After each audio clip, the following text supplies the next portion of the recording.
Hello dear students, today we are going to discuss about a new topic that is named as distribution of accumulated profits and reserves at the time of retirement of a partner। जी, retirement of a partner के time पे जो हमारे accumulated profits, accumulated यानी कि जो इकट्ठा हुए हैं, अब वो इकट्ठे हुए जो प्रॉफिट्स हैं, रिजर्व्स हैं, उनका डिस्ट्रीब्यूशन किस तरह से किया जाएगा उसके बारे में डिस्कस करेंगे। जिन बच्चों ने एडमिशन का चैप्टर अच्छे से किया था उनको तो आई गेस कोई प्रॉब्लम नहीं आएगी, वो जानते भी होंगे और एक क्लिक में समझ में आ जाएगा कि but they have to do. But अगर आपने नहीं भी किया है तो डोंट वरी अबाउट दैट। हम बेसिक से सीखेंगे एक्यूमुलेटेड प्रॉफिट्स एंड रिजर्व्स के बारे में कि उनका ट्रीटमेंट कैसे किया जाएगा। देखिए, जो ये प्रॉफिट्स और रिजर्व हैं ये इकट्ठा हुए हैं ईयर टू ईयर। रिटायरमेंट के टाइम पे इनका शेयर निकाल के कुछ शेयर जो उस पर्टिकुलर रिटायरिंग पार्टनर का है उसको भी दिया जाना चाहिए, ठीक है, क्योंकि वो तो फर्म से जा रहा है और उन प्रॉफिट्स में उसका भी हिस्सा रहा होगा कभी जब इकट्ठा किया गया था, इमरजेंसी के लिए सेव किया गया था। तो इन दैट केस जब वो पार्टनर रिटायर होता है तो सभी के वो जो एक्यूमुलेटेड प्रॉफिट्स एंड रिजर्व्स रखे गए हैं वो उस रेशो में डिस्ट्रीब्यूट किए जाते हैं।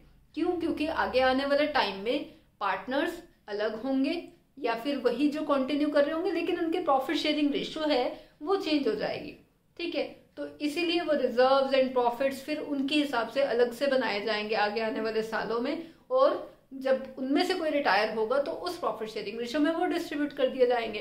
तो अभी क्या करना है आपको, एक्यूमुलेटेड प्रॉफिट्स एंड रिजर्व्स का डिस्ट्रीब्यूशन सीखना है at the time of retirement of a partner. Simple सा डिस्ट्रीब्यूशन है, कोई भी प्रॉफिट एंड लॉस अकाउंट का अगर क्रेडिट बैलेंस है, ध्यान रखिएगा, प्रॉफिट एंड लॉस अकाउंट का क्रेडिट बैलेंस है, अगर ये क्वेश्चन में दिया होता है तो इसका मतलब है प्रॉफिट। क्रेडिट बैलेंस का मतलब क्या है? क्रेडिट बैलेंस का मतलब ये है कि आपका जो क्रेडिट वाली साइड है प्रॉफिट एंड लॉस अकाउंट की वो बड़ी है, ठीक है, और वो तभी बड़ी हो सकती है जब आपके प्रॉफिट्स ज्यादा होंगे एज कंपेयर टू लॉसेस, ठीक है। तो अगर वो वाली साइड बड़ी है इट मीन्स प्रॉफिट्स ज्यादा है।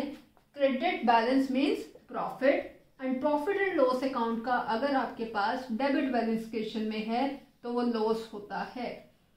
इसमें बहुत से बच्चे मिस्टेक करते हैं, पॉइंट टू बी नोटेड है, ओके। एंड आफ्टर डेट हम बात कर लेते हैं बाकी के रिजर्व्स की। आपके पास general reserve, workman compensation reserve या फिर इन्वेस्टमेंट फ्लक्चुएशन रिजर्व, ये सब रिजर्व रहेंगे।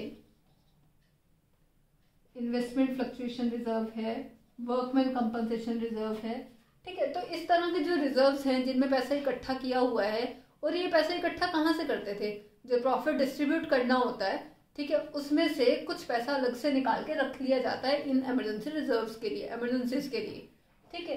तो अब ये हमने रिजर्व्स जब पार्टनर रिटायर हो रहे हैं सब डिस्ट्रीब्यूट कर रहे हैं, ठीक है। तो अब ये डिस्ट्रीब्यूट करने के लिए सिंपल सी एंट्री, ये सारे के सारे रिजर्व अकाउंट जो हैं वो क्लोज होंगे, debit to all partners capital account.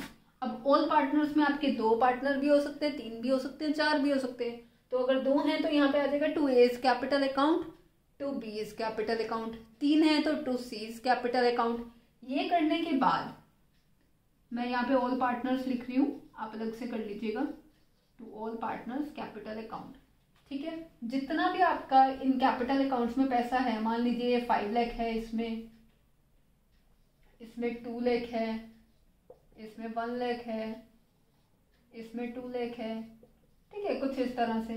तो इन पार्टनर्स में जब ये डिस्ट्रीब्यूट होगा ये ओल्ड प्रॉफिट शेयरिंग रेशो में ही डिस्ट्रीब्यूट होगा, यानी कि जो आपकी प्रॉफिट शेयरिंग रेशो पुरानी थी उसी में डिस्ट्रीब्यूट होगा, क्योंकि ये सभी पार्टनर्स में डिस्ट्रीब्यूट होने वाला है, क्योंकि इसमें कंट्रीब्यूशन सभी पार्टनर्स का था।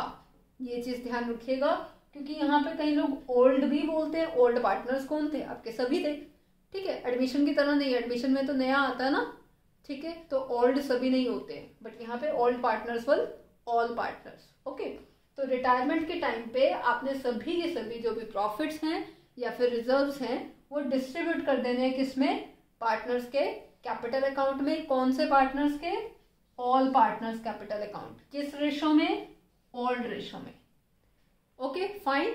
देखिए ये बिल्कुल सिंपल सा देखिए, और अगर यही आपका एक्यूमुलेटेड लॉस होता किसी भी तरह का क्वेश्चन में दिया हुआ, तो आपकी एंट्री अपोजिट हो जाती। अपोजिट मीन्स आपका जो पार्टनर्स कैपिटल अकाउंट है सारे के सारे डेबिट हो जाते, और वो जो एक्यूमुलेटेड लॉस होता है या फिर प्रॉफिट एंड लॉस अकाउंट का आपके पास डेबिट बैलेंस दिया होता है यानी कि लॉस, ठीक है, तो आपकी एंट्री उस केस में उल्टी हो जाती है। आप पार्टनर्स कैपिटल अकाउंट से पैसा निकालते हैं यानी कि उनको डेबिट करते और to profit and loss account में पैसा डाल देते हैं, यानी कि जो भी आपका एक्यूमुलेटेड लॉस होगा उसमें फिर पैसा चला जाता है, ठीक है। इन दैट केस आपकी एंट्री अपोजिट हो जाती है।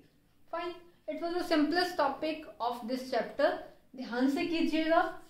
वीडियो में हम लोग सीखेंगे revolution of assets and liabilities के बारे में। वो भी आप एडमिशन में एक बार कर चुके हैं, लेकिन हम बेसिक से दोबारा से करेंगे क्योंकि कई बच्चे हैं जिन्होंने एडमिशन का चैप्टर अच्छे से नहीं किया होगा, तो आई डोंट वांट कि वो रिटायरमेंट के चैप्टर में कुछ भी स्किप करें। तो ध्यान से कीजिएगा। All the very best. Thank you.